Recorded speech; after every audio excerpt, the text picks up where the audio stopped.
It's an American voice. It sounds very sinister. I'm going to start by taking you through some slides. And so I'm going to share my screen.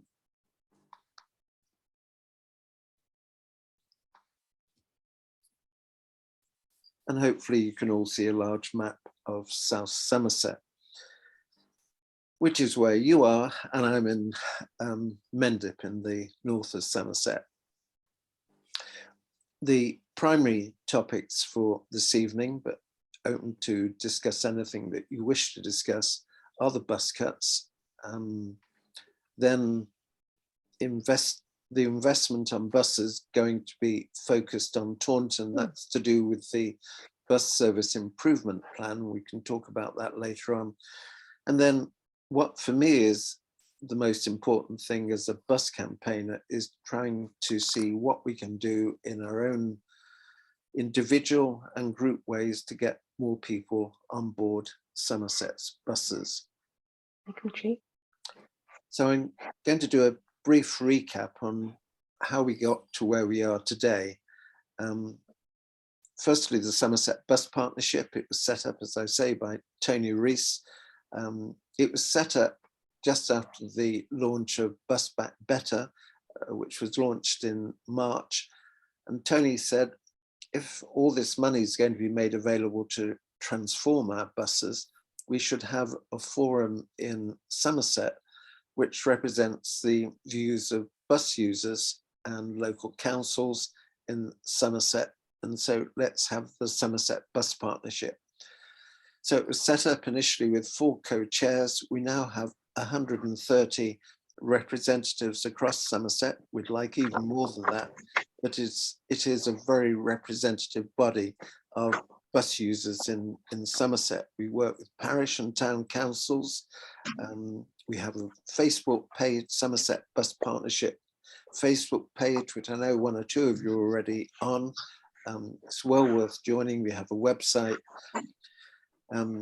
I was being interviewed by 9 Springs Radio this morning. We do get ourselves onto the media quite a lot, trying to put the voice of bus users across. Tony and I are the chair and vice chair of Somerset's Bus Users and Stakeholders Group. And what we really try and do is encourage and support bus user groups being set up across Somerset. And we'll talk about it some more, but obviously there is one being set up at the moment in Yeovil, and that's a really good move. So currently we have, somebody has not muted themselves, who's talking to their partner in the background. I've left this one recently. Because I think they're my right. So we have bus user groups. The one that I'm part of is the Freeman Villagers one. It's the longest established in Somerset. In the last 6 weeks, we've seen one formed in Bridgewater, and we're seeing one being formed in Yeovil. And we'd like to see more bus groups, bus user groups set up. I know we've got somebody from Chard on the call. It would be great to see in all the small and the large towns in Somerset, bus user groups working with neighbouring villages as well, because bus user groups can be very effective campaigning in your towns and villages to try and improve your bus services. But things changed when Boris Johnson, whatever you may think of him, he is a fan of buses. And as Prime Minister, having been Mayor of London, where he did great things for buses there, as Prime Minister, he announced £3 billion was going to be invested in improving and transforming bus services across England outside of London. Bus services have been having quite a tough time in terms of budget cuts, most especially here in Somerset. COVID. And Boris decided that it was time, and his government decided it was time to transform buses and improve the services. And he set out standards in Bus Back Better. And we saw a great future as bus campaigners. This was brilliant news, particularly for those of us who live in Somerset, as we all do, because Somerset had seen bus journeys per head in Somerset fall by 43%, in effect, nearly halving the usage of buses over the last 12 years.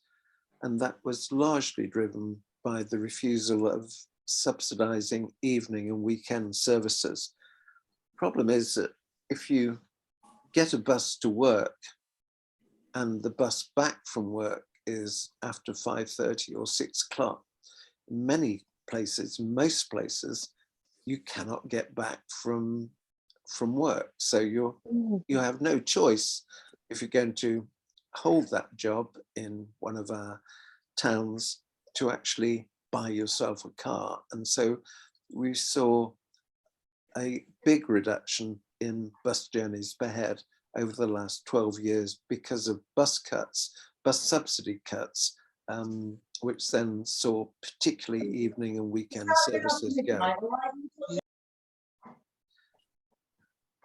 Second really devastating piece of news, and this is something that Somerset County Council told me. Somerset has the worst rated bus services in the whole of England, the worst rated. And we now have, it's declined and we slipped down the league table. We now have the second lowest bus journeys per head in the whole of England. So the optimists amongst us, and I was one, saw this money in the Bus Back Better concept as being a way of really transforming and improving our bus services in Somerset. And on top of all of that, if that wasn't important enough and reason enough for it, in Somerset, exceptionally, nearly half of our carbon emissions come from transport. That's one of the highest in the whole country, Somerset. Nearly half of our carbon emissions are caused by transport. Anyway, after Bus Back Better came out, local transport authorities, which in our case is Somerset, were given 6 months to submit a plan to the Department for Transport for funding from the £3 billion. And Somerset worked, the senior officers of Somerset and a consultancy, WSP, one of the world's leading transport consultancies, they worked on analysing the deficiencies and the problems and where they needed to be addressed in Somerset. And they produced a 188-page document, which if you've got the time is really well worth reading. It's a mine of information, but they came up with a recommendation that Somerset needed this eye-watering sum of money, £163 million, to get our bus services in Somerset up to a standard that they ought to be. £163 million. At that time, Somerset was spending about £3 million, £2.5 million on buses. But Somerset County Council saw the deficiencies and they said, we need £163 million. And so last October, that's what they asked for from the Department for Transport. The only problem is that there has to be a problem. We started off with £3 billion, but because of COVID, the government took nearly 2/3 of it just to keep buses running. So instead of having a £3 billion pot to transform and improve our buses, 2/3 of it had been spent on just keeping buses running. So we were asking for getting on for 10% of the available sum of money. We didn't get it. We got 11.9 million. 11.9 million is still a lot of money, but it's only 7% of what we asked for. Over the border in Dorset and over the border in Wiltshire, they didn't get anything. So it can be argued that, you know, is it a half full, the glass half full or half empty? Well, it was 7% full, not quite half full, but we have got 11.9 million pounds, which will be put to good effect. We'll talk about that later on. And bus campaigners often can be tempted to criticize bus operators, but I think it's only right and proper for us to recognize the huge challenges that bus operators are currently facing, and that is driving the cuts in many ways. The bus services in Somerset are only running at about 70% of the pre-COVID level. And so the revenue being earned by the bus operators has been hit very hard. And we're also seeing, because of particularly working from home, different usage patterns. The peak buses aren't nearly as busy as they used to be.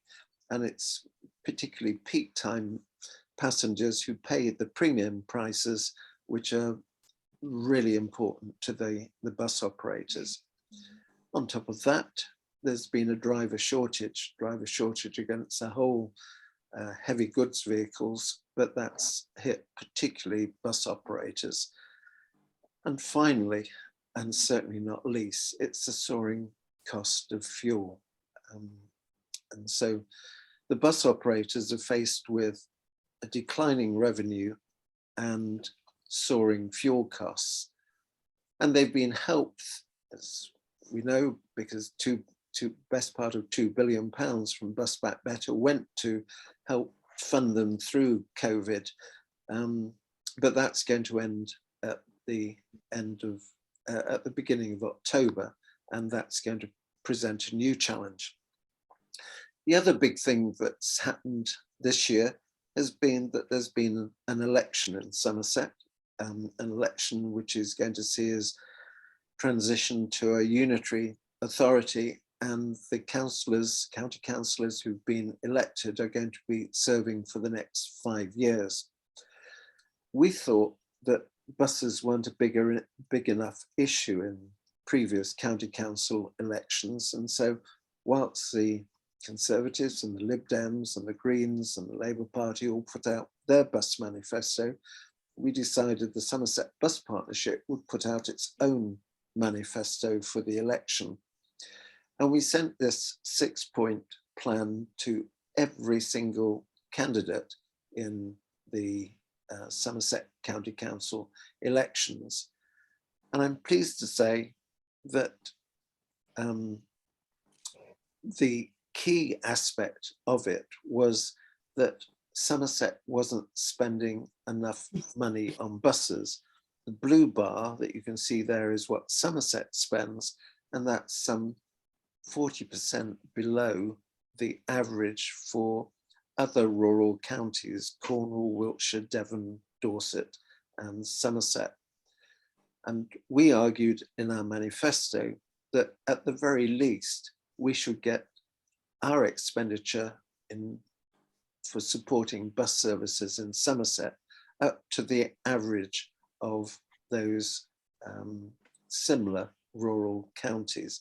And we put that in our manifesto. We said, bring Somerset's bus budget up to the average for similar rural local transport authorities across the Southwest by 2026. We were looking for a 40% increase.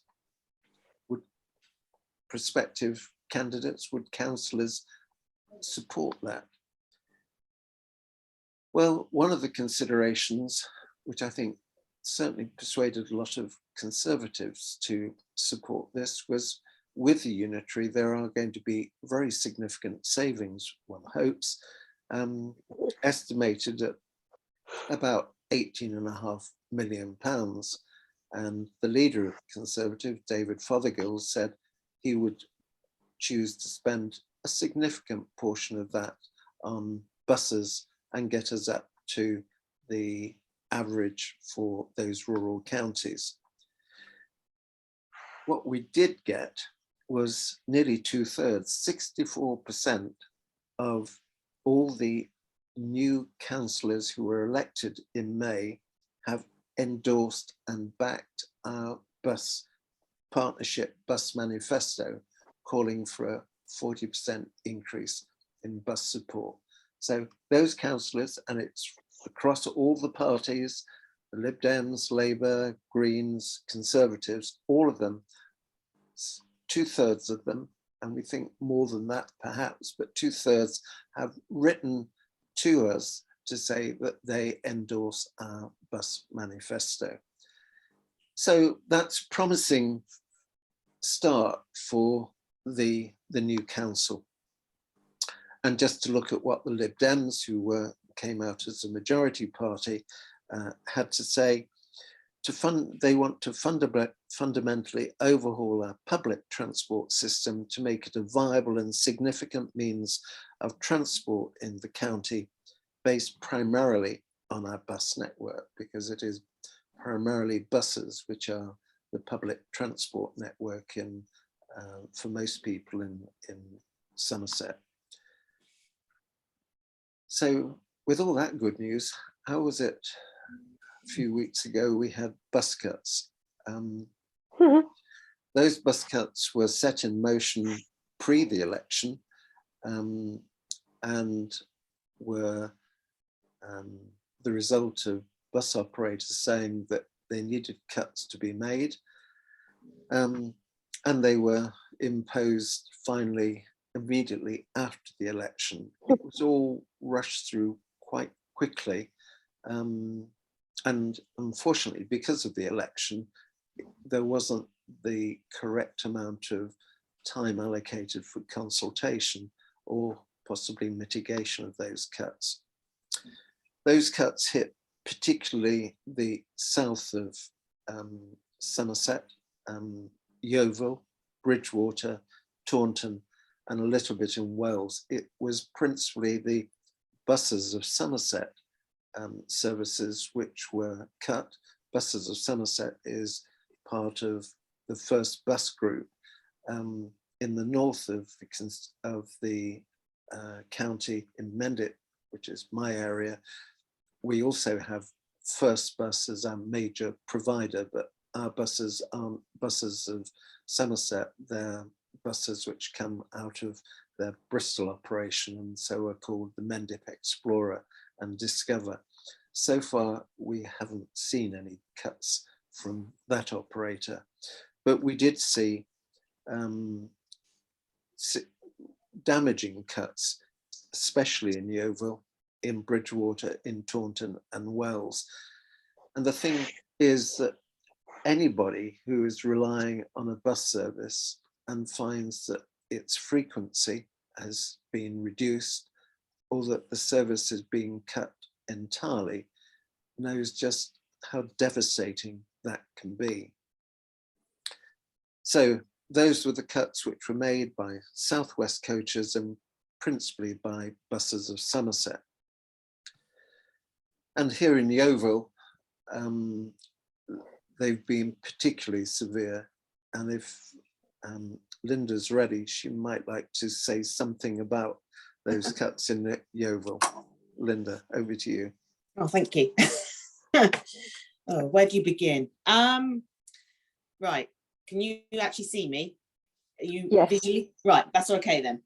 I've got some little bits here I'm going to show you first of all. The first one is the bus routes that we had in 2014. If I hold it up, where can I?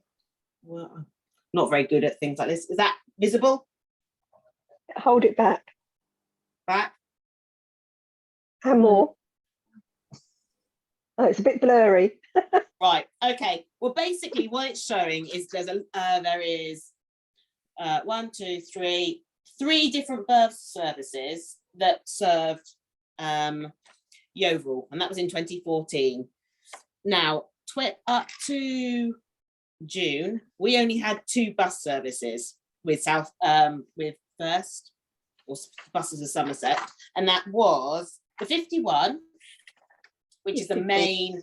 It's basically the main route. It was one of the main routes through Yeovil, and also a 53. There's no point me really showing this, but the 53 service actually covered a lot more of the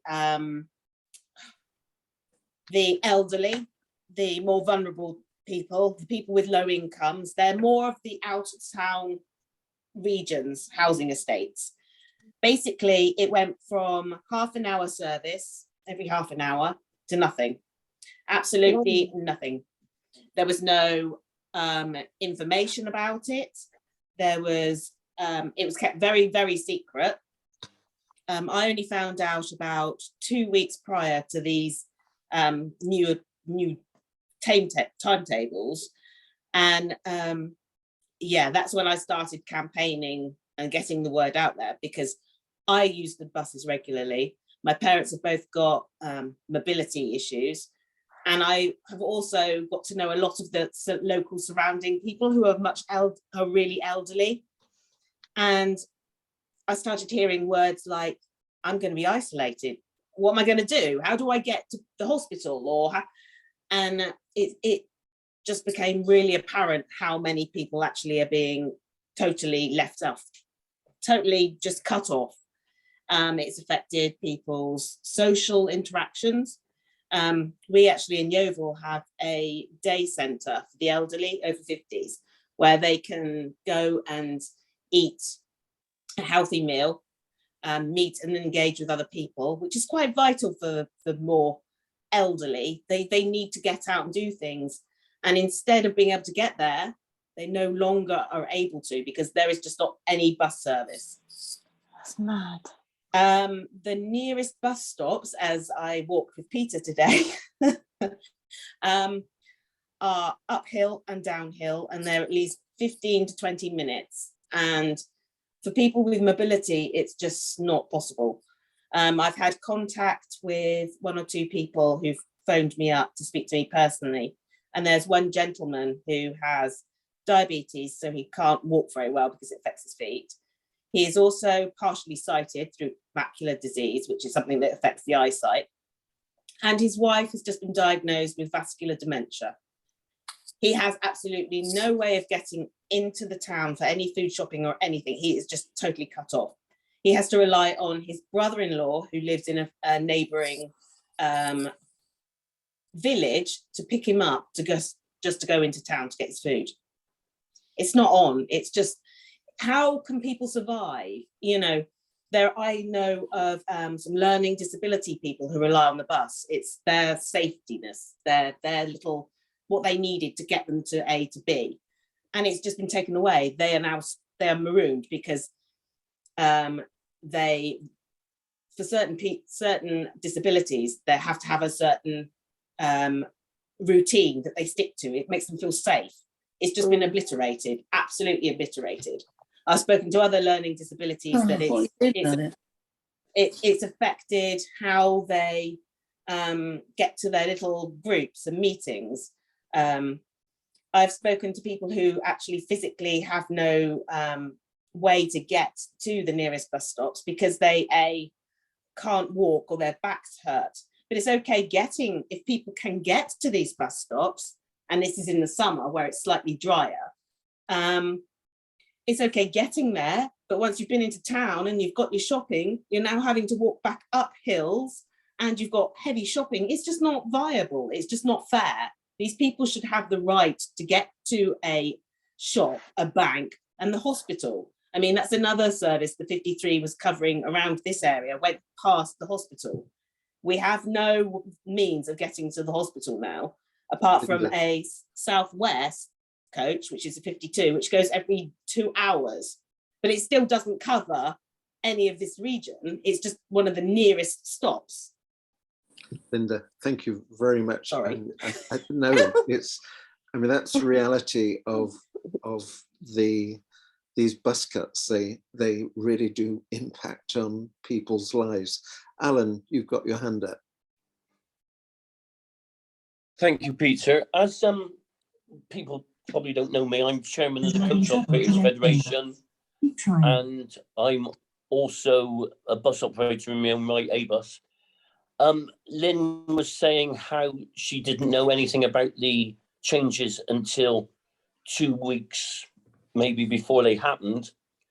First, would have had to notify Somerset, the officers, the transport officers, 70 days before the changes came in. They would have given them the timetables, the routes, and everything else 70 days before. In honesty, and it happens everywhere. It happens in Weka, it happens everywhere. They don't actually tell anybody. The officers of the council don't actually tell anybody. You know, there's been occasions when I would have taken on services that First in Bristol have given up, but didn't do it because by the time I knew about it, it was too late to actually make any arrangements. Yeah. And I just wanted to make that clear that, you know, first, the other point that you made was that the Service 51 was used by a lot of elderly and 53. vulnerable, probably with concessionary passes, for which the reimbursement rate is 50% at most of the actual fare that an adult would pay. And to be honest, it's not enough. You can't run a bus at the level of reimbursement that operators get for concessionary travel. Yeah. Thank you. That's all right. Thank you.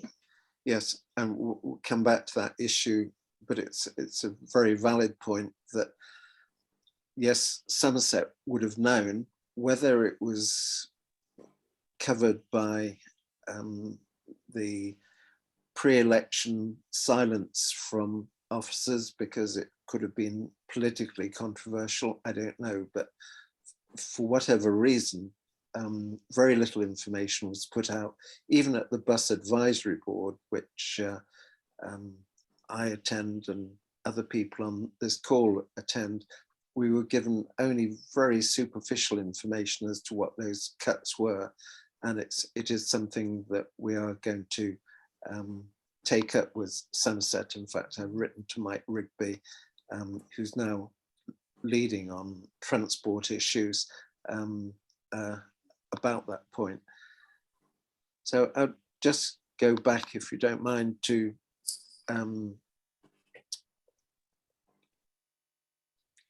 the issues that we think are important. Consultation. We need to know about the routes as soon as possible.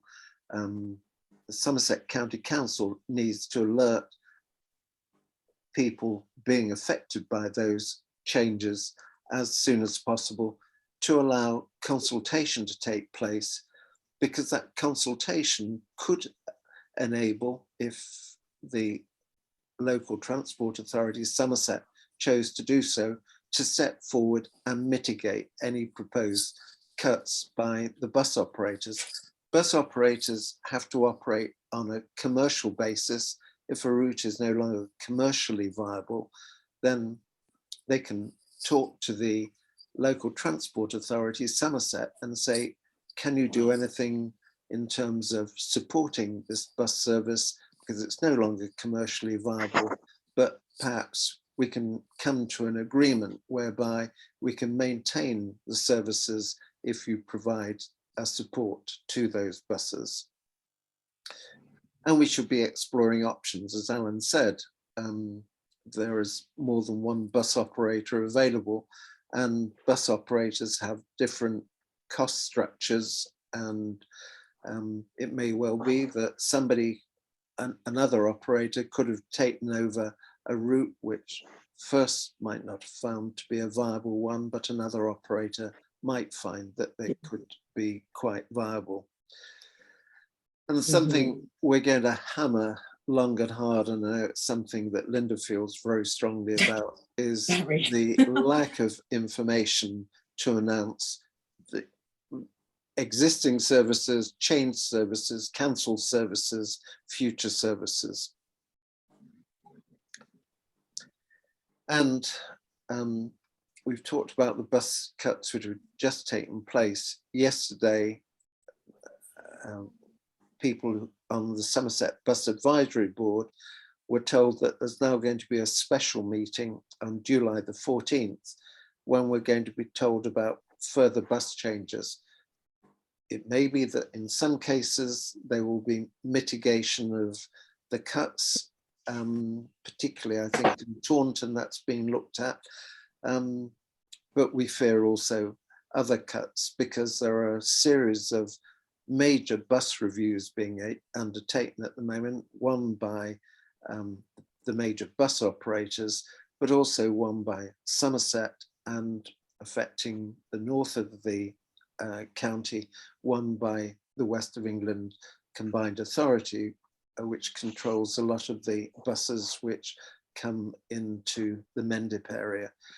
And because the bus recovery grant, the subsidy that the government has been paying out for almost since the beginning of COVID, finally comes to an end at the beginning of October, there is a very real fear that bus operators will look at the fact that they're getting 30% less revenue than they were previously, and feel the need to make or to propose cuts.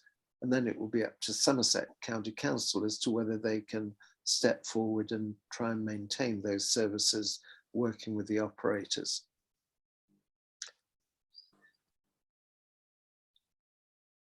So Somerset got 11.9 million, and they were not given that without a lot of strings attached.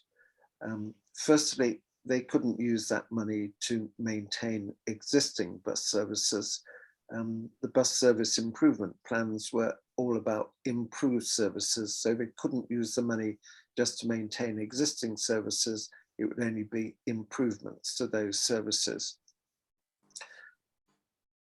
And Somerset took, and also the Department for Transport laid down very clear guidelines as to where the money had to go.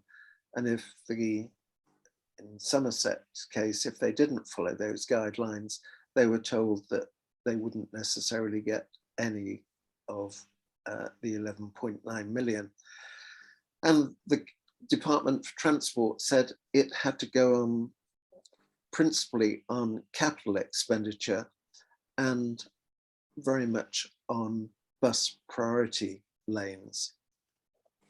So the one town in Somerset which really does need bus priority lanes is Taunton. And the decision was made by the previous Conservative administration on the advice of officers that we needed that 163 million. Yes, we'd got 11.9 million, but what we had to do was to make sure the 11.9 million was shown to be spent very effectively, that it really did deliver some significant change. And so rather than spread it thinly across the county, as many people had expected or hoped, they made the decision, we need to choose one place, and the government has almost in effect chosen what that place is, because it has to go on bus priority lanes, has to be in Taunton, and we want to focus their decision, focus most of the money on Taunton, so that it became a bus transition town. And that was what was recommended to the Conservative administration, and has subsequently now been recommended to the Lib Dem administration, and both of them agreed with that rationale. If we're going to get another 150 million out of the government, we've got to show that we can spend it, the 11.9 million, very effectively. They are going to spend some money on the Somerset bus link, and some money is going to go into Bridgewater, improving a bus priorities scheme there as well. But most of it is going to be focused on improving bus priority lanes and other bus service enhancements in Taunton. So that was disappointing second time round, because firstly we only got 11.9 million, and for most of us it's not going on our local bus services and improving them. So coming on to the third area of this presentation, and it is coming to an end, you'll be glad to hear. What can we do to get more people on buses? I mean, use it or lose it. It's all about getting more people on buses, and COVID has really, really damaged the bus industry in Somerset in particular. One of the shocking things, I think, about the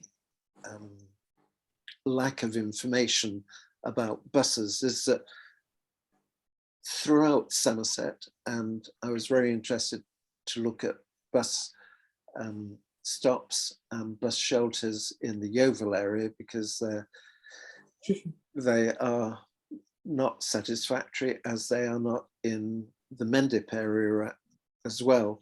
A lot of out-of-date bus timetables, and you know, I spent most of my life working in advertising, and one of the things you can't do is run misleading advertising. Mm-hmm. Well, every one of those bus timetables, which is no longer a current bus timetable, but it doesn't say that it's not current, it's misleading advertising. They should be reported to the Advertising Standards Authority.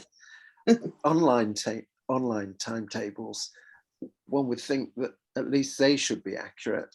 Okay, a lot of bus users can't get them, but because they don't have access to online, but those of us who do have access to online, you've often got quite a choice of different online timetables, and it's certainly, to the less experienced eye, it's quite difficult to find the correct up-to-date timetable. Unfortunately, some bus operators, not all by any means, but some bus operators leave out-of-date timetables online. And not Buses of Somerset, but First West of England, which is in the north of the area, have decided to start printing timetables.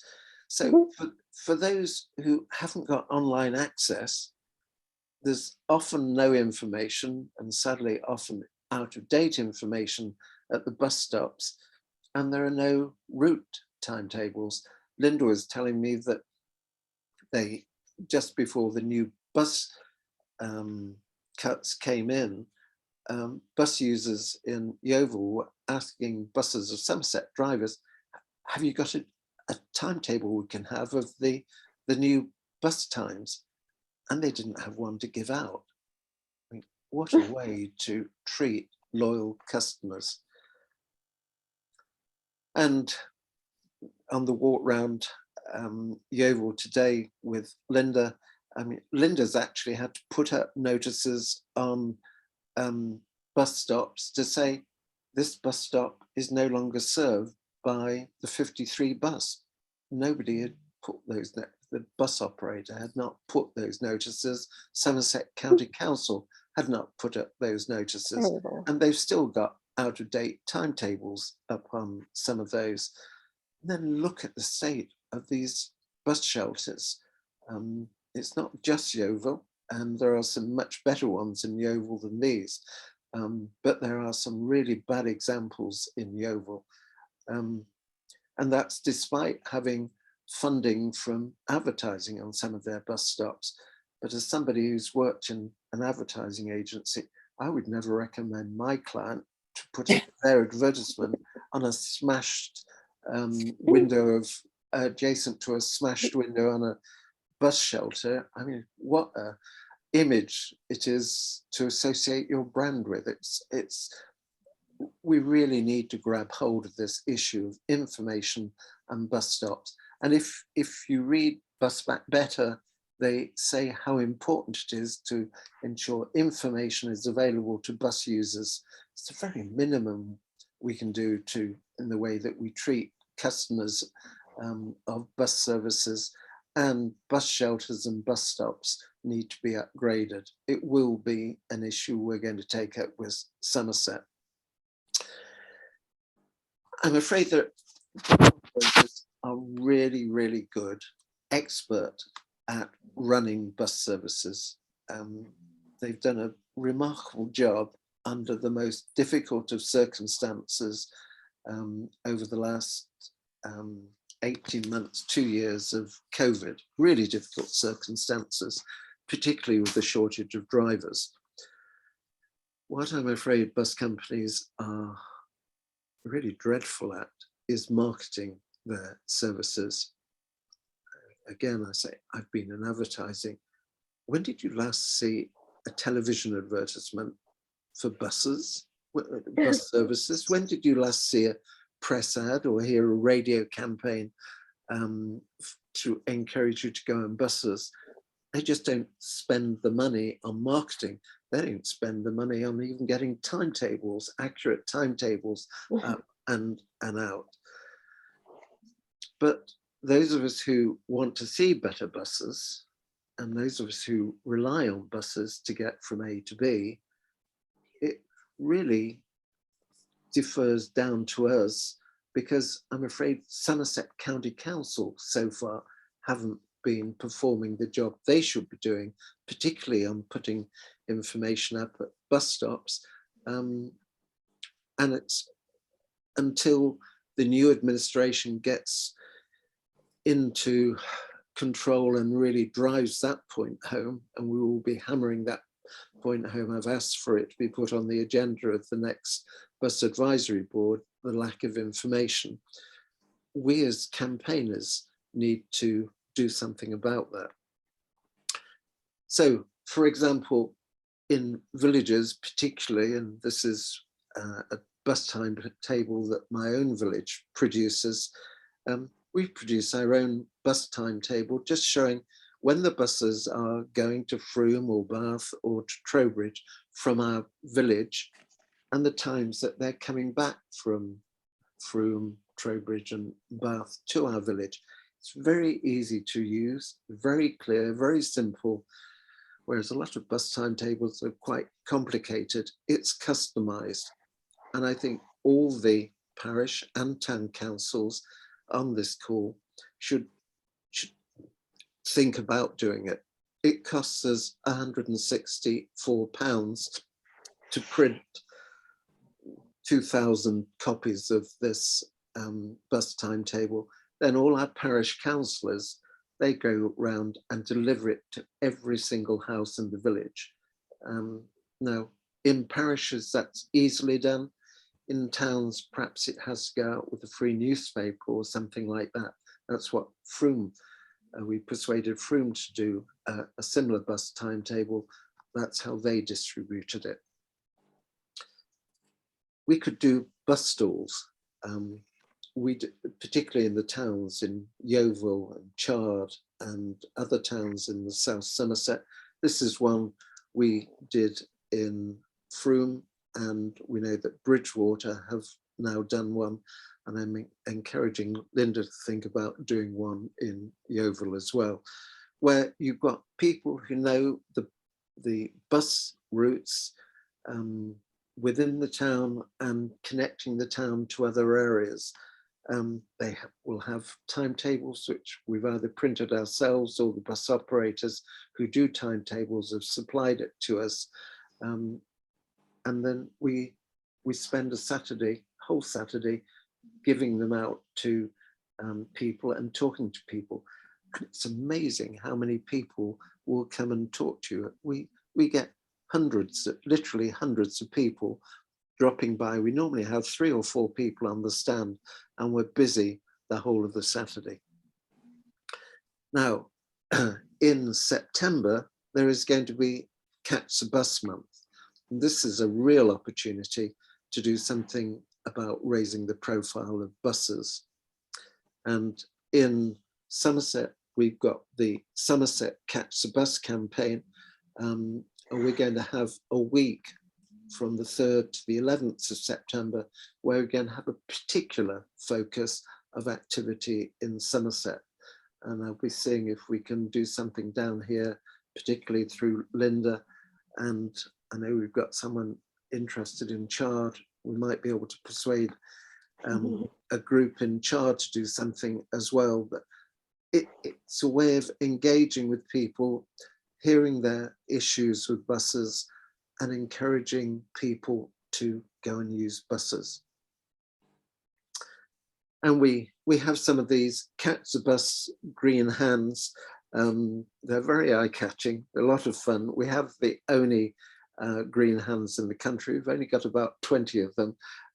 They were produced some time ago. It's all funded by the bus companies back in 2015. And we managed to get a couple of boxes, and we've kept them and used them. They make great photographs, as you can see. But what we'd like to do during the bus week is to get all the councillors to start to use buses during September. The challenge will be, and it's a big challenge because it's not easy getting to Taunton, even from Yeovil, but particularly not from our neck of the woods up in the north of the county, but to try and get as many county councillors. County councillors are so important because they can really apply pressure on the council to do something about these bus cuts and to mitigate these bus cuts, but to get as many councillors, district councillors, town councillors to go on buses. And let's have some Facebook pictures of them, and we put them on the community sites, and we give real kudos to these councillors for showing their support for buses. And get your MP to go on a bus. I'm not sure my MP, David Warburton, will be going on buses, but let's try and get Marcus Fish to go. Well, if Good the luck on that. timetables are all wrong, they're never going to get on the buses. They're not going to wait half an hour, 3/4 of an hour that a bus that may or may not turn up. No. Exactly. Well, you'll have to make sure that they know when the buses are there. Get them to come Well, to why your should bus we? stall. Why should we? They should be like us and have not know when a bus is coming and still have to be somewhere. Or know if it's actually a bus stop that's live or one that's been discontinued. Yeah. I mean, if we have to suffer, they have to suffer to know what it's like. It's no point them saying, get on a bus, and they get on a bus and they go, yeah, great, it's a great bus service. And you think, well, no, that's not realistic. The realistic is going and waiting at a bus stop for a bus that never comes. Or trying to go from one part of the town to another because there is no bus. That's what I'm struggling to get across. That's the realistic point. It's not about getting somebody on a bus and going, oh, well, isn't it great we've got buses, because then they'll think there's no problem. They have to see the problem. Agreed. Well, Sorry. Finally, the final point, and then I'm going to go to David Retwell, who's been patiently waiting with his hand up. The councillors on this meeting, if they could put this issue of the Catch the Bus Week on their agenda, and their parish councils and town councils and district councils, and see what those councils can do to promote buses in September. So, David, over to you. What point you were? I mean, yeah. My point's quite fundamental, is that we should never have got into this state. This has been a total breakdown of relationships between the County Council's Transport Authority and First Group. And First Group is the company that owns First South West, Buses of Somerset. As you said, Peter, is a brand. Doesn't even have a head office in the county. So don't be miffed that there's any Buses of Somerset company exists. Alan Peace will tell you that doesn't exist, a company. It's actually run from Southampton, of all places. It's very worrying to me that the managing director of First South West is not engaging. His name is Simon Goff. I've Oh, emailed I've him a had- number of times. What's I've his had- name? Can I just say, I He's have not actually let had. me Sorry. make a point. Hang on, you're not hearing me. He's not engaging via the media or via the public. He might be sending an occasional email, as is this chief executive buses, but he's not engaging with the community. And Mm. Doug Claringbold, who's the managing director of First West of England, makes it his business to go onto radio phone-ins on Radio Somerset and Radio Bristol, to engage with the media, to do podcasts, to make himself available at council meetings, to make himself very much available to stakeholders. Now, the fact that they've known about this meeting today, unless someone like to identify themselves tonight as being from First South West, I don't see you on the call. That's not a way to run a public transport company that also runs all your trains out of Yeovil in all directions. First Great Western, South Western Railway, and also runs the buses in Dorset and also the buses in Cornwall. And quite frankly, that's not good practice to be in that position. And that's something Mike, who's on this call, councillor, should be taking up with Mike Rigby. They've got to be more upfront. They've got to engage, and they've got to come out to the community. Their previous managing director, to be very fair to him, there was two of them actually. One was James Freeman in the north of Somerset, who we all knew very well. And there was Alex Carter, who was almost a household name in the south of Somerset. And if this was happening with Alex being in charge, Alex would have been on this call tonight. Rest assured, he would have been on the call tonight with his team. So we've got a problem there. So the first thing is to get First Group and Somerset County Council to sit around the table to look at the routes and to look at what's happening. And there's two councils involved here. One is Dorset, that has some contracts, and Bob Driscoll's on the phone here as well from Bridport. They've got a contract coming from the Bridport area with Dorset Council. There's some South West coach contracts that come in from Dorset, from Dorchester, and there's a services that come in with First from Blandford that Dorset Council pay for. So it's a mixture of council contracts with two local authorities. So we need to look at what the councils are paying for. It's because there's more amount of money at the moment. It's not all commercial in Yeovil by any sense. But if you compare tonight in Yeovil with Barnstaple, which I'm familiar with as well, and Bryony's on the call, she's up that way. Barnstaple has buses running tonight till about 11 o'clock to Ilford Green, Bideford, Westwood How. They'd have had a service this evening around the town on certain routes, and they'd have met the trains, and they'd have also had buses to the hospital till about 8:30 tonight in Barnstaple. Barnstable's not much bigger than Yeovil. And similarly, if I was in Truro tonight, I'd have a similar arrangement. Western Supermare, where I'm at the moment, has in Somerset also has buses to 11 o'clock at night around a lot of it. So we should be in this state. And I put some questions in to the Scrutiny Commission asking for an emergency review. Peter wrote the emergency review. I went out with the BBC, as some of you know, and we exposed what was going on. I mean, who the hell in their right mind agreed a county council signed off a timetable that started at 7 o'clock in the morning and finished at 4:45 in the afternoon?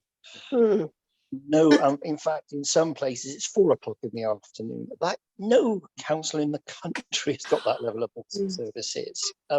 It's shocking. It really shocked me that had been signed off by officers at Somerset County Council. And I'm on that board with Peter, and I feel very guilty for not really fighting the corner there, because I admit, I think I didn't see the timetables quick enough. And if I'd seen those timetables quick enough, I'm as sharp as a rock, and I'd have been in there saying to the previous chair, Councillor Woodman, this is just not acceptable, and they need to find some emergency money. And there should have been £1 million put in. And the reason we haven't had the cuts so drastically in Mendip or Baines or North Somerset is because North Somerset Council and the Wecker Mayor have raided budgets and raided pennies and God knows where, and gone under the carpet and God knows where. I'm still not sure, and I work closely with him, where he's got all his money from. But he's rescued the Mendip network at least until April next year. And part of Sedgemoor as well. So we need to get this meeting on the 14th. We need to understand what Mike is going to do, what money is available to the county, and what we can do to reverse the situation. I've never seen a situation where The last bus is 17:10 from Taunton Just ridiculous. to Yeovil. It is nobody can go to work. I mean, Chris, Councillor Mike Houston's on this call. He should be 17:10. How do you work in the county town and go back to the next biggest town in the county without a bus service? How did you allow? I can answer that. I know somebody who actually does work in Taunton who lives in Yeovil, and he basically has to struggle to get the bus to Taunton. I think he starts about 9. He finishes after the 5:10 in the evening, so he has to go to the train station. He has to catch the train from Taunton to Castle Carey. From Castle Carey, he has to then get it to Yeovil. And then because he doesn't drive, which is the whole reason he's using a bus, he then has to get a taxi from Penn Mill to his house. It's That's ridiculous. that's, I mean, that's every day. And we've just had some train strikes as well. Yes. It's crazy, absolutely crazy. It shouldn't have happened. I mean, it just shouldn't have happened. This should have all been properly reviewed. We should have known all these timetables. We should have known what rail alternatives were available. We shouldn't have gone down that line, and we have, and so we've got to pull it back somehow. David, can we just move on to somebody else, David, and come back to you I'm just going to later? say, Peter, the final point I want to make is, so it's very, very important in 14th of July meeting that we get this right, and then we go ahead and get a sensible timetable and operation as soon as possible with first group, basically. That's and South West coaches. That's the point I want to make tonight. So it's very. they're actually in Yeovil. They're actually following each other bit by 5 minutes. Well, we need to look at that, because I suspect, unfortunately, there's some council money going to both services, and there'll be government money going into both services, the Department of Transport. And again, there's guidance from government that should not be happening. Okay, David Woe, Thank you. I think it is, please. You're muted at the sit, No, David. come off. I thought Mike Hewitson was actually before me, I think. Oh. Well, go ahead, David, and I'll go to Mike straight after you. Okay, all right. Thanks, Peter, and everybody else for the insight this evening. I don't think there's any easy answer to all this. I'm one of the county councillors, incidentally, that we've been talking about. The main challenge, I think, here is the love affair between people and their cars. In my previous role with Yeovil Chamber of Commerce, I met pre-COVID and listened to bus operators and local authorities. And I'm of the opinion that the first thing we have to deal with is to persuade people to leave their cars at home and use buses. Many people living outside the big cities are in love with their cars, and unless we can break that love affair and make buses a more attractive option, I fear that any incentives of funding are likely to be ineffective on a long-term basis. But equally, I agree, there is an argument for better marketing of the benefits of travelling by bus and better communications from the local authorities. Even if buses are frequent and accessible and affordable for all, would people be persuaded to leave their cars at home? Yes. How many Yes, people around the room? Definitely. How many people around the room travel by bus regularly each week? Have to. I don't drive. So Right. No, I don't either. So we know the people are out there. So if we could persuade people to leave their cars, an ongoing demand that must then be demonstrated by passenger numbers. But We have to see a tangible number of passenger numbers. Yeah. It's like chicken and the egg. But if you don't have the buses, you're never going to persuade people to leave their cars if they know that there's no bloody buses. And I'm going to go on to say, to agree with you there, in tandem with any subsidies, especially in rural locations, bus operators have to be able to run their services commercially and effectively. There was somebody on the call earlier on, I forgot his name, who was one of the bus operators. They have to be able to run it on a commercial basis. I'm now a county councillor and I visit Taunton weekly, but I've used the park and ride there since 2018. I haven't driven in the centre of Taunton for, 6 years now? And if I can find a bus service within walking distance from my home at Chilthorne-Domer, which is just outside Yeovil, to Taunton for 9 o'clock on a Monday morning, I'll let Peter Travis know, and I will sign up and let the other councillors know. Okay. Thank you, David. All right. Sorry. Could I just reflect on that a second? Yeah. I very much endorse people travelling, what was Sir's name? Sorry, Mr. Wong. Who have you just had speaking? Whoa, it's in as in phone. Sorry. Phone. I'm not very good at speaking anyway. The thing is, one of the major things that is stopping people travelling on the buses is the fact there is no timetables. There are bus stops that actually aren't used anymore, and there is no indication whether they're running on time, or whether they're going to turn up or they're not going to turn up. So people aren't going to use the buses that we have. And I think that's something that's really important. I had one person say to me, the bus service is a secret, and That's the me. times are also, well, there you go. They are a secret. And it's so true. It's absolutely true. People don't know whether they're coming or going, and you don't know whether there is any bus because there's no timetables in the bus stops, and half the bus stops are demolished. How can you get people to go on a bus? I still think even if you promote it and people saw the timetables, would they be persuaded away from their cars? That's Yes, the I thing. mean, We are in love with our yes. cars. Yes. Yes, I David. think they will. They will. When David. If it was reliable and regular and it covered places that were needed, then yes. May I I think there just is a say lot of something? work to do on that, though. May I I do. just- Sorry, I do agree with David in that. I live in West Camel, and I live up on a park home site, and it's about half a mile from the centre of the village, which is downhill.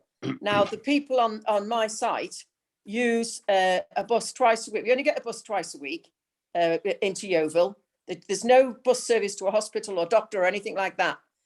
But one of the ladies in particular campaigned in the village only 2 or 3 years ago to see if people would support a better bus service, maybe a little bit longer than 2 or 3 years ago, but support a better bus service. And the attitude she got was, well, no, not really. We've got the car.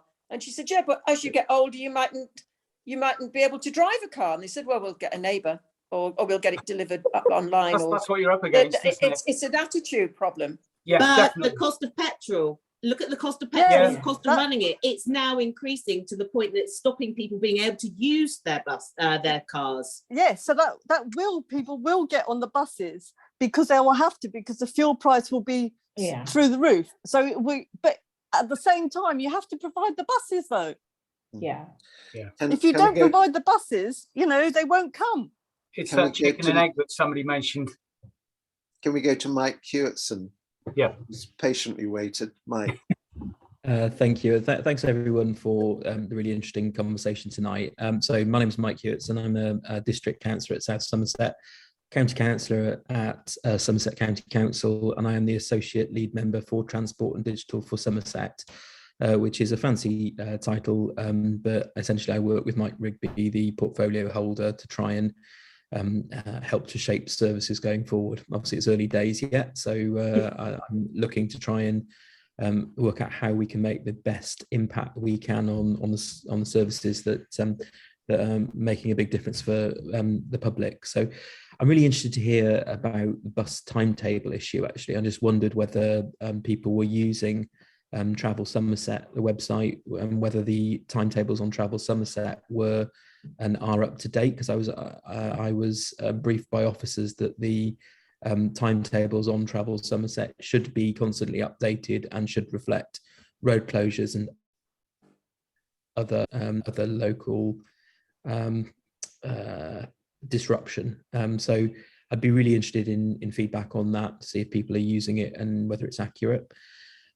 We are looking, so Mike is very, very keen, and Mike Rigby, everyone's called Mike, by the way, at Somerset County Council. We've got about 6 Mikes, I think, as county councillors.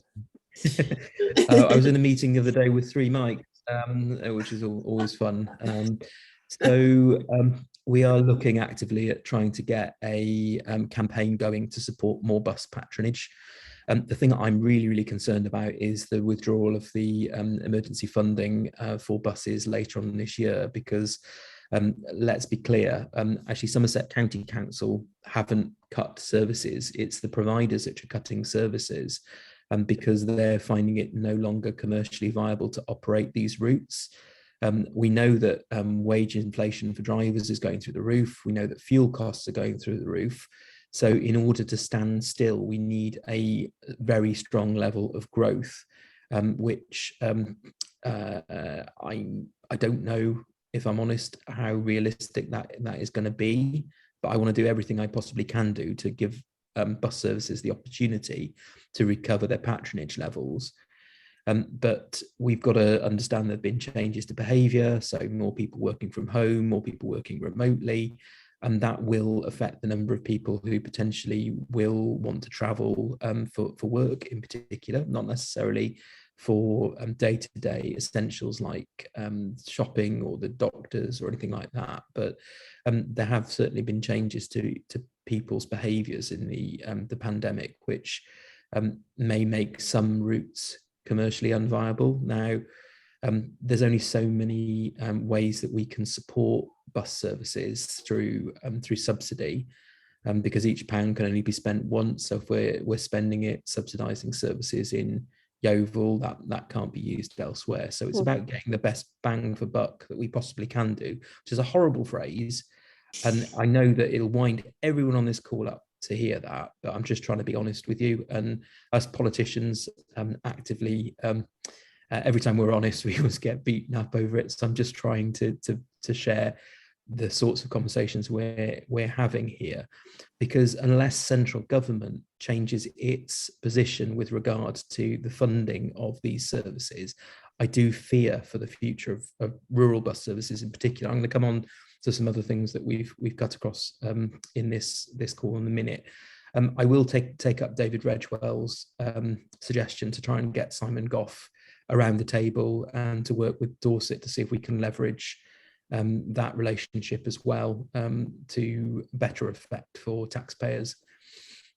I'm mortified to hear about the timetabling issues that you've had regarding the early finishes and that not being accessible for people who work. So I will pick up and challenge officers to find out how we end up with a timetable like that. For Sue in West Camel, I don't know if you've heard of the Slinky Bus demand responsive transport service, which may be a solution for people in more remote areas where you can effectively pre-book some journeys. And so, for example, if you need to get to the doctors, as long as you're booking the journey 2 days before, you don't own a car, then you've got the opportunity for somebody to come to pick you up at your house and drop you off to where you need to go and do the reverse journey, for example. So no, I don't know about that, Mike, actually. Sorry, can you give me just a contact number or something for that? I'd like to look into that a bit more. So if anyone is free to email me, so mike.hewitson@somerset.gov.uk. Send me any ideas, thoughts, frustrations, comments, anything that's vexing you on this subject. And I promise you, I will read each and every one of them. I will try and collate them, and I will try and take these up with officers and Mike Rigby as a portfolio holder to see how we can constructively listen to the comments that you're bringing forward to try and look for some solutions to these problems. So look, I'm not going to say any more. I'm sure that that you've all got lots of things you want to say, but please pick up with me offline. My phone number is on the various council websites. You can find me. I'm very easy to find. Please pick up the phone. Lynn, I'd love to come and have a look at bus stops with you in Yeovil. Sounds good to me. Please do. let's do it. So let's get out there and have a look and see how we can listen and do things differently. So I'm going to shut up now, but thanks for listening. Mike, thank you very much for joining us on the call. I mean, I've had conversations with Mike Rigby since he's been appointed, and not wishing to be cynical, but one of the really good things about a change of leadership at the council is that there isn't the need to defend previous actions. There's every opportunity to review previous actions and look afresh. And I know that that's what Mike Rigby has said he intends to do, and it sounds as if you're totally on board with that as well. So let's see how the next round of cuts are able to be handled. There will always be too little money, but hopefully there will be a different approach from what we've had previously. Bryony, you've had your hand up for a fair while. Bryony is from Travel Watch Southwest. Hello. So I'm here to listen as much as anything. It's been really very interesting and very much the same themes that we sort of see across the country. So sadly, South Somerset's not unique in any way. I've made a few notes going through this, and I think first of all, it's about having bums on seats. It is really kind of where we're at to have commercial services operating. And then there are going to be not having enough bums on seats, that you've got essential routes that must be maintained. If we want to get people to be accompanied by those making journeys of choice as opposed to necessity, then we have to have services which probably run an hour before and an hour later than we traditionally think are needed, and certainly need to reflect usage. So if you haven't got the potential services there is really no point in marketing services to people. They're just going to be very, very disappointed and turned off. But we do know that there is a demand to travel because people are still on the roads. So it's about understanding the journeys that they are making as well as those who aren't getting anywhere. In terms of the bus stops are the most amazing point of advertisement. They are these, clear blocks which are owned by communities. So to me, the paper timetable is not dead, but it does need to be up to date, and it should have a sign of when it was last updated. And I think perhaps there's a role that certainly I've talked with Peter about this before, but in letting communities get ownership of their bus stops and encouraging everyone to engage and go and check the information's up to date. And then sort of taking us into September along that kind of theme, I'd be really pleased to see everyone reach out within their communities to see who they've got that's DBS checked or related to schools, because I feel that primary school, the late years in primary school, is a really good time to engage the kids with geography and their neighbourhood and life skills and get them looking to see what services are and aren't available. That's a chance for kids to go home with projects, take them to their parents, talk about what is and isn't there. We can find out what's going on a little bit, but also we are engaging the next generation of users because we do need those users. Then maybe the big bus companies will provide some sort of ticketing incentives to get those kids on board. We need to keep looking around more widely across the region and the nation and nationally and seeing what works to bring people on board. Sorry, I've got a dog coming into the kitchen.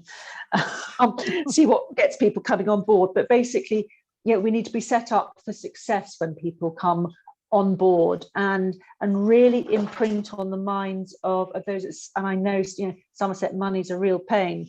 And it's in short supply, but you're not going to really understand the success of your investment probably for 3 years. And we need an opportunity to be doing timetable drops when people move house. Every estate agent should be there selling the virtues of your local bus journeys, your connectivity, because that's what a bus journey is, connectivity. And it may be that in some rural areas that solution will come from parishes clubbing together to meet main arterial routes, but those will be shorter subsidised journeys. And something perhaps you can get business to engage with as well in sponsorship. There's a few ideas flying around. I think October is a real challenge. The BSIP money that was covered earlier, talking about Taunton, I understand totally why that is focused on Taunton, because you have to set something up for success somewhere and do it as thoroughly as you can, because a half-baked service, as we know, doesn't really connect. Anyway, look, I'm handing over to you, but I would say that the increased fuel costs are perhaps the greatest incentive ever for people to try using buses. Okay, that's me. I totally agree with that last point. Sarah Webb. Hi, can everybody hear me? Yep. Yep. Fabulous. Okay. So first of all, actually, by the way, Bryony, just to let you know, I'm full DBS checked and I'm also a trainer as well. So if you do need some help with schools, you are more than welcome to ask. I'm actually, that's not a problem. What I was going to say to you is two things, actually. You talked about connectivity, and actually, I do think it's just worthwhile looking at the wider issue of ticketing, because not only is the timetable is not clear. The pricing structures of ticketing is also not clear, which is a complete barrier to accessing for a lot of people. It's not only is there a bus, but how much is it going to cost? And actually quite an achievement when you live in somewhere like Aberson Temple Combe, where we were actually quite close to the border with Dorset, to actually access Dorset services from Somerset buses, because the ticket system doesn't always include all of the services that you have access to. And I think that's a wider issue in terms of the way buses are, you get from A to B if you want to come outside of Somerset. So that was my first issue. Second thing is, it wasn't brought up in this meeting, but I feel quite passionately that when developers submit new applications, that part of their 106 agreement is about travel. They talk about sustainability. I've seen numerous developments applications where they joyously submit all of the bus timetables to show how sustainable the location is. And I think that should be backed up by those developers putting some money towards bus services, and whether that's bus shelters, subsidising, leaflet drops, or wider issues depending on the size of the development in terms of supporting part of the bus service, in order to make sure that anybody that takes advantage of a new development actually can access public transport in a way that perhaps was promised when the application was first made. That's my point. Totally agree with you on the section 106. Absolutely right. Alan. Yeah, Peters. a number of minor points. Maybe the councillor Hewitson might take up. A number of councils have provided free travel at weekends, and one council at least also extended that, I think, to Fridays. Herefordshire, for instance, has been doing it for months now and ran extra Sunday services as well to try and promote leisure travel and build up trade. And according to operators in Hereford, that has been fairly successful. Regarding the fares, there is a proposal that I'm probably not supposed to tell you, actually, that the government want to introduce a £2 flat fare. It's not actually clear what the hell it's on, how they're going to pay for it, whether the Treasury is actually even being approached about it. But that is a proposal that has gone about, and the operators were asked how much that would cost the government if that was introduced. And the third thing is there is a national DFT scheme to have tap on, tap off fare capping of all operators. So therefore, if you're in a county, and again, it's so complicated that it's not really progressing as fast as it possibly should.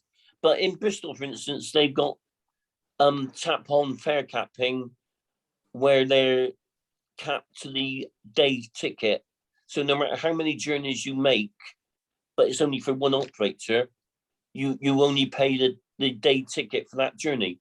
When they start, and I think it's next month, first West of England are starting tap on, tap off, it will cap however many journeys you make to the best fare for the day, the week, the month.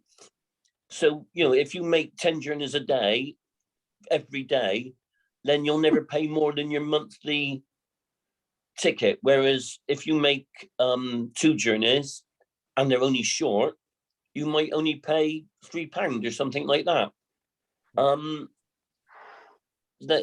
So there are a number of things happening that might improve things, but the worst part is, as Peter said and David said, is October, because probably none of this will happen by October, and you have to have some sort of trade back by October so that services will survive. Thank you, Alan. Interesting, really interesting, particularly on the fair front. Nikki Starr. Hi. Well, first of all, I'd love a bus on a Sunday, but we don't have no buses on a Sunday.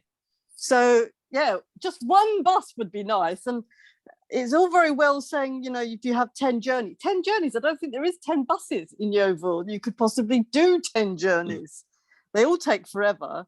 But one thing is quite interesting. Where I work, I think that they are, by October, want everybody back to the office as much as possible. And to be honest, I can get to work no problem. There is a bus. It sometimes comes whenever it feels like coming.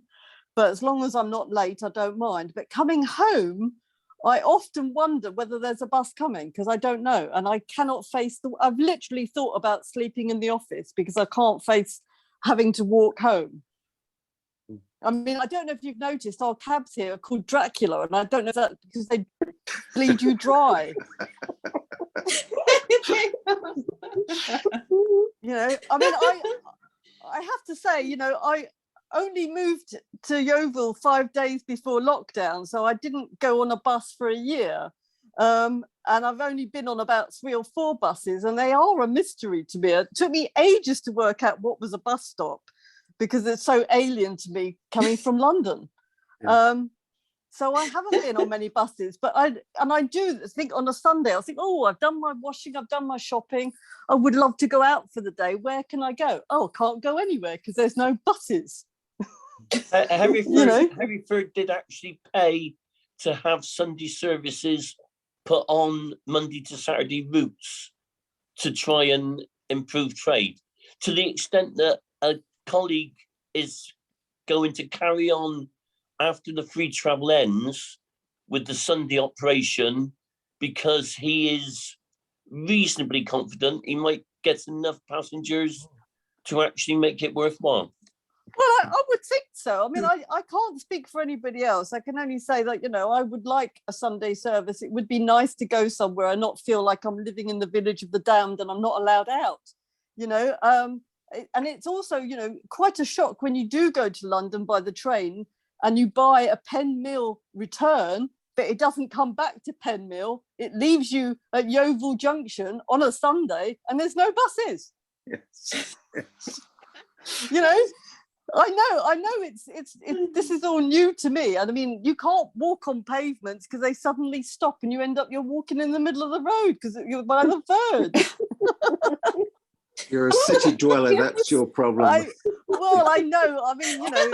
Welcome to old Somerset. I mean, I love it here. And you know, one of the reasons I chose here was because I took a look around and I went, oh, there's a town and there's train stops and there's buses. It'll be fine. But, you know, I mean, on a serious matter, I'm temping at the moment and to look for, when I was looking for a work during lockdown, obviously it was quite a bit difficult then, but every time I'll get a job on, oh, there's only one train at 4 o'clock in the afternoon. What good is that to anyone? I mean, you know, I'm going to be unemployed because I can't go anywhere because I don't drive. And you don't want people to drive. The last thing you want me to do is go out and buy a car and drive. If I can afford one, I can't. And learn to drive. It'll probably take 3 years to get a driving license because of the backlog. Yes. So I do sometimes feel I'm living in the village of the damned and I'm not allowed to go anywhere. Pretty Victoria, isolating, follow isn't that it? if you can. It is a bit. It is a little bit. But, you know, other than that, Yeovil's lovely. And I want it to be, you know, apart from the buses build back better, I think Yeovil town should be, we want people to come here, but they can't get on a bloody bus. They're not coming, are they? Thank you. Thank you, Nikki. Victoria, you've been waiting patiently. I've been listening and choosing my moment. So I'm the general manager from Community Transport Southwest Limited. Right. Okay. We have a big fleet of wheelchair accessible vehicles. Ooh. Since the buses all got disrupted, we have had lots of inquiries from health coaches. We're taking lots of journeys on for people with wheelchairs, for people with disabilities. We've got elderly people going to local clubs and that. But if you know of people that are still struggling Between the school runs, we have plenty of capacity. Right.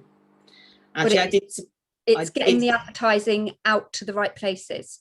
I've put on my bus user thing. I've been talking about community transport, and I've actually forwarded on literally this morning to somebody who was stuck, who had no idea how to get out of Monksdale. So I have actually been pushing for you to. What I'd like to do is the bus stops that are no longer serviced, we would like to put some posters at those bus stops. Right. But I need to find out which ones are no longer serviced. Right. I tried. We're not allowed to encroach on Right. existing bus routes. So we have to be careful how we do it and what we do. They wouldn't notice. They wouldn't notice. No, but to be honest, no, they wouldn't. Okay, yeah, that's cool. I mean, it might be that if you were able to get some things, I could go around and stick them up for you. That's no problem. Right. But yeah, I'm having problems actually being able to type on my iPad. It's playing up badly, which is why I was trying to respond, and I couldn't. So I'm glad you're on here. I could see you going like that. I thought, I'm gonna have to rescue her in a minute. Yeah, no. So thank you. I mean, drop me an email and then I can respond to you better. I think my email's up there if you've seen it coming up. Yeah, no problem. Okay. We have got a demand responsive service in Yeovil on a Wednesday. I think Peter and I saw Somerset that this County morning. Council's Slinky services. Right. But yeah, I think we probably did.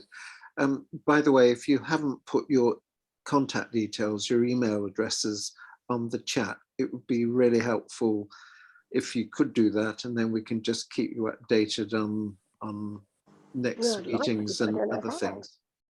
So the chat is available. You just click on the link at the bottom and then you can go into the chat. Anybody, this is now gone for 90 minutes, which is a good length of time. Is there any other point that anyone would like to make? Peter, I was just trying to summarise this up, I suppose, thinking through, and I'm worried like Alan, and I'm worried like Mike Hewison is as well. I think we've got to go back to the MPs, and we've got to say this cliff edge in October that the government's trying to create. Dan Norris doesn't think it's practical. The Mayor of the West of England, in case those who Dan covers the north of the county,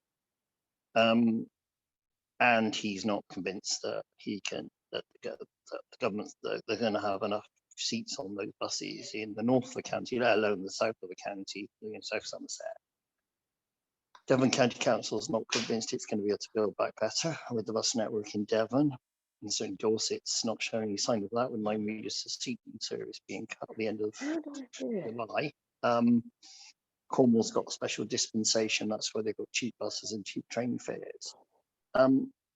So there's a second round of BSIP possibly planned for October with Baroness Beer, but we frightened the Treasury before to coming out with some more money. That was £150 million to keep the buses going.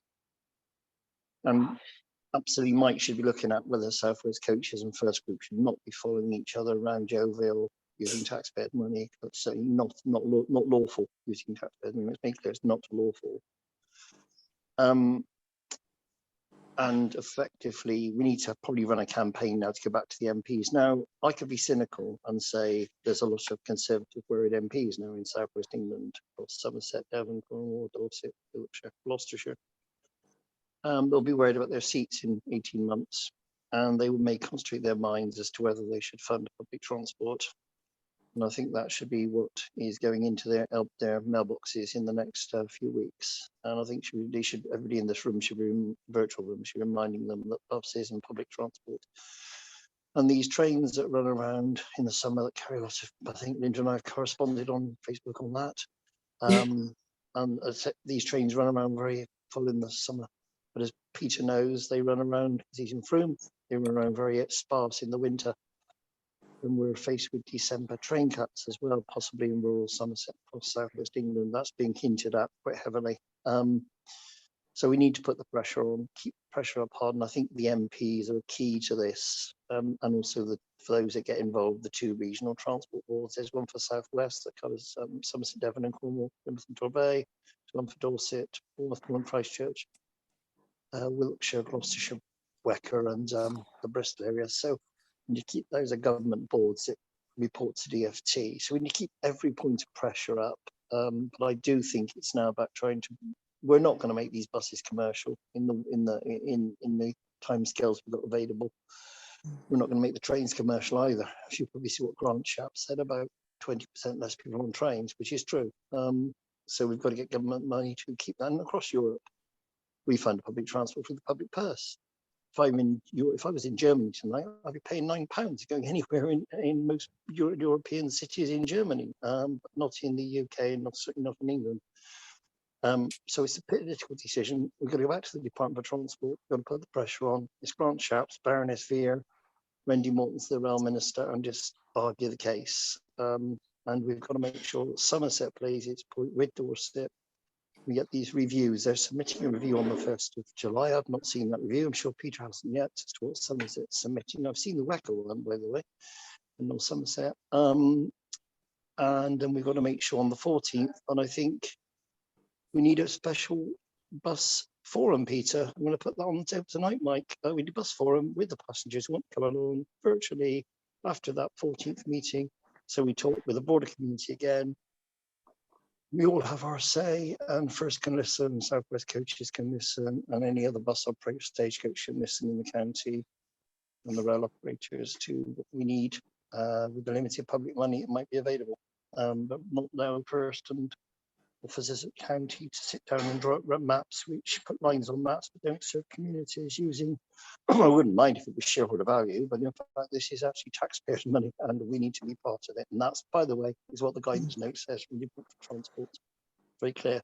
Passengers need to be part of the decisions. It's not between First and Somerset County Council or Dorset Council. Thanks very much. That's my conclusions tonight. Thank you, David. Thank you very much. So I just finished by saying thank you for joining this session, 90-minute session.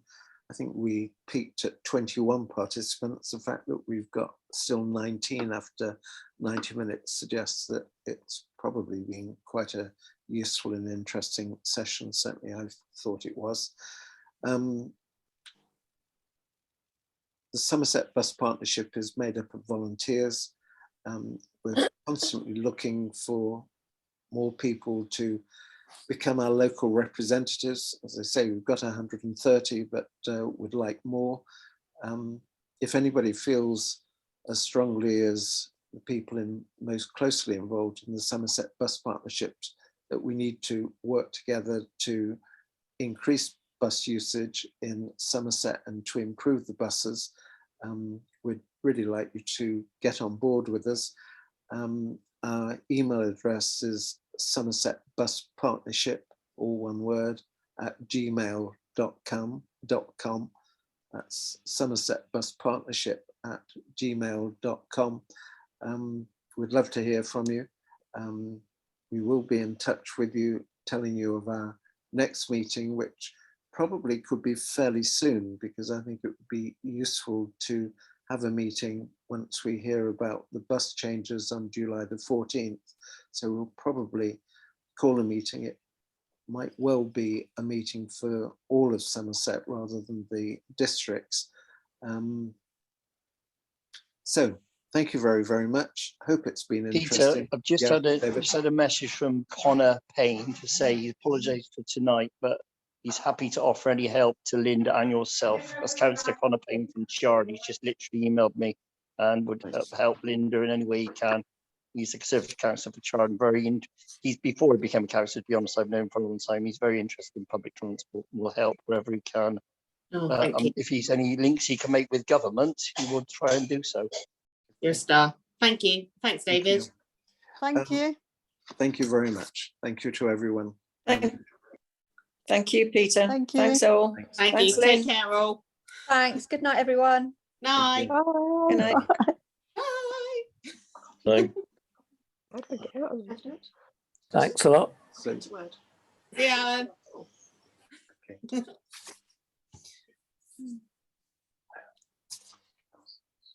Okay, Alice. I can't stop it.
You just watch me doing it.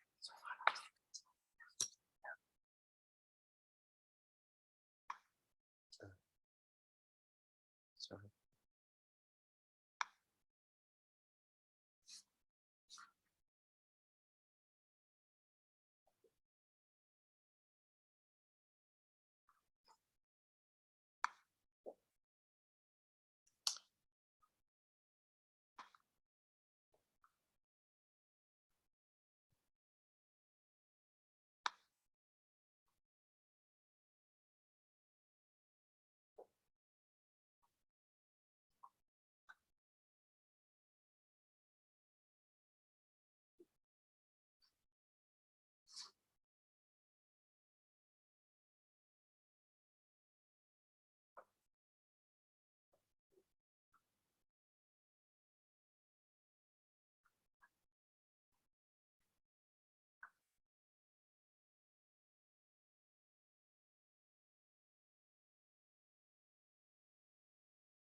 Does it like that? I have saved it. Save chat.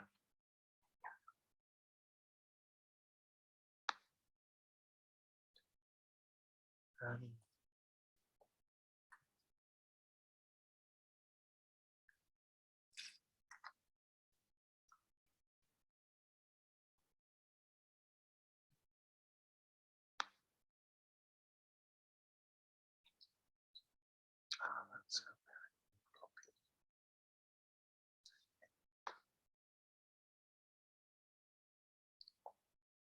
how was your meeting?